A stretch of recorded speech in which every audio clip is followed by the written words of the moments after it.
What's up, fellas? Here for the Week 10 review. As you guys know, this past week was pretty crazy. A lot of decent teams on bye week, which made for some iffy players having to get played here and there.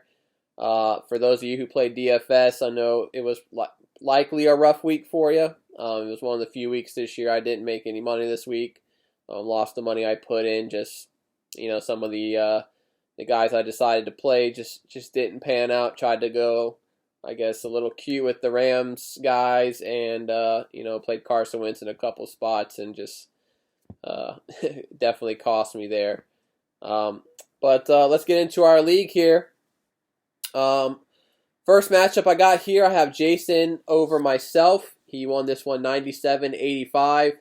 Looking at my team, great job out of my kicker and defense. Each of them scored double digits for me. Keenan Allen was able to find the end zone along with Davante Adams, but not much else out of either one. Davante Adams failed to score 2 touchdowns, so he had a down week in my opinion. I might have to give him a couple extra reps in practice this week so he can get his shit together for me. Obviously, a lot of my team was on bye week this week. Not much going on there. I knew going into Monday night I needed like 10 or 12 points or something. And I was like, well, do I play Dobbins or Mark Ingram? Shit, I could have played fucking both of them and it wouldn't have mattered. So, tough week for me there. Nobody scoring for me. Carson Wentz really shit the bed for me there. But he outscored Derek Carr on Jason's team. So I guess I can get a little joy out of that. Looking at Jason's team, not a single player scored a touchdown for him, and somehow he still fucking won. Jason Robinson had 12. Kalen Ballage had 13. McLaurin had 14. He also got double digits out of his defense and his kicker. So we had the battle of the least important positions on the team for the most part. He had nothing going on the bench. So Hawkinson was supposed to do well for him. Only got him 2 points. Cooper Kupp was supposed to have a big week. He only got 7.5 for him. If you look at my team, obviously I thought Kirk would do a little better. When that Hail Mary went up at the end, I was hoping it was Kirk, and then I quickly told myself, Christian Kirk is like a normal-sized person. I don't think they're throwing him a fucking Hail Mary. Obviously, it was Hopkins, and we all know how that turned out. Next matchup I have here, Casey beat Dalton pretty bad. It was 142-90. Lamar Jackson had an okay week, 22. Still overrated in our draft, and still overrated in my opinion as a quarterback. Nick Chubb came back for him, got him 19. Obviously could have had 6 more had he ran it into the end zone at the end there. I obviously wanted that. I played Chubb in a DFS lineup. Don't think it would have made a difference for me. But he did make the smart football play. Obviously, I know Houston had no timeouts, and they would have been up by 2 with less than 2 scores, less than a minute. But you never know what's going to happen. He guaranteed victory for his team by going out of bounds because they could take knees and time's up. Smart football play. A little weird that he ran the whole length of the field and went out, but hey, he did what he did. Big game out of Rex Burkhead for him, 21. Justin Jefferson had a nice game last night with 17. Smith-Schuster's been playing pretty well recently. He had 18 here. T. Higgins has been a nice surprise this year. If you want to look at it as a surprise, he was obviously a big-time player at Clemson, had 19, got 16 out of his kicker. Did have Malcolm Brown on the bench who had 2 touchdowns, had 18. Marquise Brown in his lineup got him 2. That's really the only weak point there in my opinion. Looking over here at Dalton's lineup, Joe Burrow with 12. Kareem Hunt got 15. Obviously he's in a timeshare, but he's still a must play every week. Played Duke Johnson. Everybody thought Duke Johnson was going to be a big play this week. Going to get all the carries, going to get all the receiving work. Didn't catch a pass. I think he was only targeted 1 time. Got 5 points. Just a little disappointing there. Will Fuller with 6. That game in Cleveland was kind of shitty as far as the weather goes. It's 2 games in a row in Cleveland where the weather sucked. So tough to, when you got to play guys there. Hunter Henry got him a touchdown. Robinson played okay, just couldn't find the end zone. 7 points, double digits out of his defense and kicker. Obviously, I've always talked about that's a good recipe to win, but it just not working out for some of us this week. Travis Fulgham had an off day, the 1.3. Obviously, because Carson Wentz is really struggling there, and that has a lot to do with it. J.D. McKissick on the bench had 14 for him. McKissick, I want to say, has gotten 22 targets the past 2 games combined, so he may be getting some playing time for the Pittsburgh Steelers. Next up, we got Garrett over Josh. I'm not even sure I want to discuss what the score was here. It's 154 to 86. Josh thinks his team is good. But 86 points is telling us otherwise. I know you're 7-3, but if you look at how many points you've scored and how many points have been scored against you, that is a big reason why. Looking at Garrett's team here, Tom Brady killed it. Alvin Kamara killed it. DeAndre Swift killed it. Hopkins killed it at the end. His stat line wouldn't have been nearly as good without that 43-yard touchdown catch at the end, which is worth about 10 something points there, maybe even 11. Gronk had a touchdown. His kicker got him double digits. Had Adam Thielen on the bench who had 18. Not really sure why you'd have Adam Thielen on the bench. I definitely would have played him over Samuel and likely Chark. I do know that he had a more difficult matchup. Definitely would have played his ass over Leonard Fournette in the flex. Guarantee on that. Chark had a reasonable matchup. I do know the wind was a little crazy in Green Bay as well. Chark's matchup increased because the top 2 corners, Kevin King and Jair Alexander, who may be the best corner in the NFL currently, were both out with injury. Looking over here at Josh's team, Russell Wilson struggled. Derrick Henry just couldn't find the end zone, but he did have 100 yards. Wayne Gallman carried his team this week, had 19 points. Godwin played well, just couldn't find the end zone, got him 12. Tyler Boyd, an off game, and he was supposed to have a good game this week. Obviously, Steelers' defense is good, but their corners and their passing defense isn't great, and they're definitely weak in the slot where Tyler Boyd plays. So I did expect more there. Darryl Mooney with 2 for 3 yards. Tough there. He should have had a better game. I fucking played him in a DFS lineup. It's just tough sledding there. Bears defense did get him double digits. Nothing on the bench here. Next up, we got another blowout. It was Kenny over Derek. This was 124 to 70.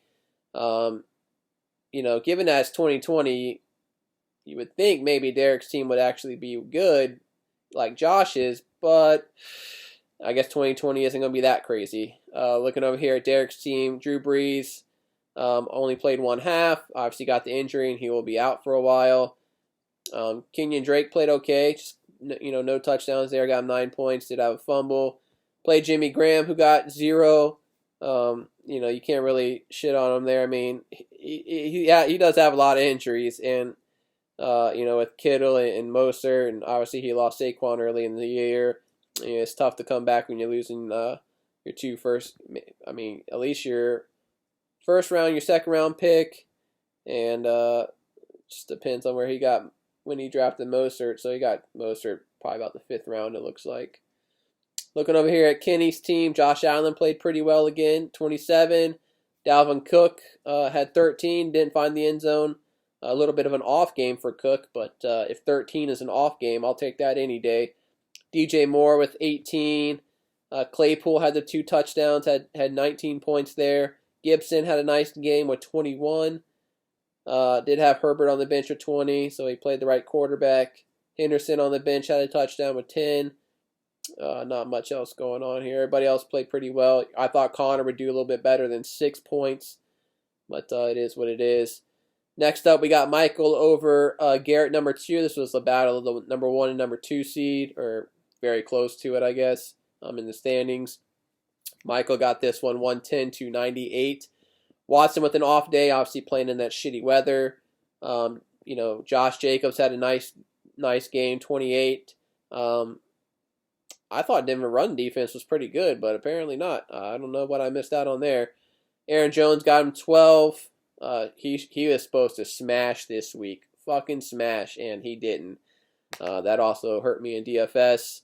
Stephon Diggs had the late touchdown, 10 for 93, got him 20 points here. Looks like Jacoby Myers had a passing touchdown. It's a little weird there. Obviously I wasn't watching that part of the game, but 13 there. Nothing else really going on here. Obviously, Mike Davis got the full-time job with McCaffrey out. In the normal Sunday slate, he was cheap as fuck at $4,000 because DraftKings fucked up his pricing. So most people played him, and of course he shit the bed, but he couldn't take the chance of not playing him at that price. Emmanuel Sanders only had 1 for 5. Tough day for him. Obviously, Ravens defense only got 1 point. You'd expect more out of them, but still able to get the victory here. Marvin Jones on the bench with 20. I would have probably played Marvin Jones over Jacoby, Emmanuel Sanders. I wouldn't have played him over anybody else, though. Looking at Garrett number 2's team, Kyler Murray continues to carry his team for the most part, 30 points. Phillip Lindsay with 0.2. I'm not really sure why. I guess that's the way of saying why he sucked. I mean, I don't know. It's not. Let's see here. He had 4 touches. Not really sure why they didn't try to get him a little bit more involved, because it's not like Melvin Gordon's doing anything. Damian Harris played well, got him 12. Brandon Ayuk got him 16. Colts defense with double digits.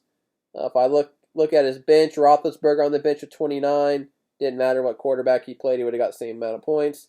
MVS on the bench had 23, so he could have got some more points there, but based on who he has in his lineup, I likely would have made that same decision.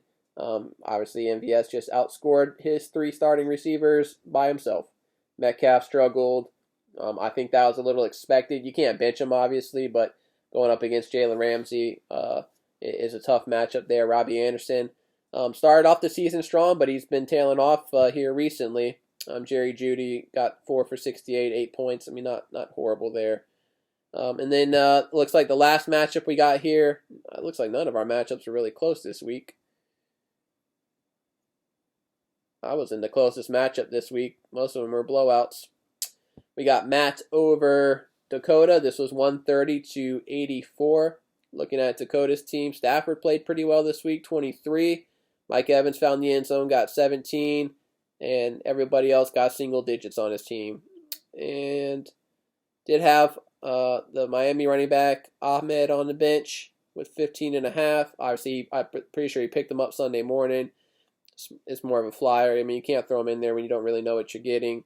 I mean, maybe I would have played him over Travis Homer. I mean, I don't know. I didn't have to make that decision. Travis Homer only got him 3. Michael Thomas continues to struggle. I'm not sure what's going on there. A lot of you guys played in another league with me where I traded for him. So, I mean, you got to roll him out there. I mean, he has potential to be a top 5 guy every week. So I'm not really sure what's going on there. Not much else to speak of on the team here. Obviously, you thought Robert Woods would do a little bit better than 6 points. But it is what it is. Looking at Burley's team, 25 out of Rodgers. Miles Sanders played all right, 13 points. Would have had more if he could have found the end zone. Ronald Jones with 192 yards and a touchdown, 24 points. Deontay Johnson had 21. Cole Beasley with 22. Had Jason Sanders, the kicker, 13 points. So nice days out of a lot of his guys. Did have Singletary, who sucked, 1.5. Jared Cook, nothing, 0. A.J. Brown, obviously you have to play A.J. Brown every week, but he only had the 1 catch for 21, so, you know, a little bit of a struggle there. Obviously going into the week, you know, for waivers tomorrow, you got Cam Newton, Tua, Jameis, all available for anybody who needs a quarterback. I think all of them are viable options.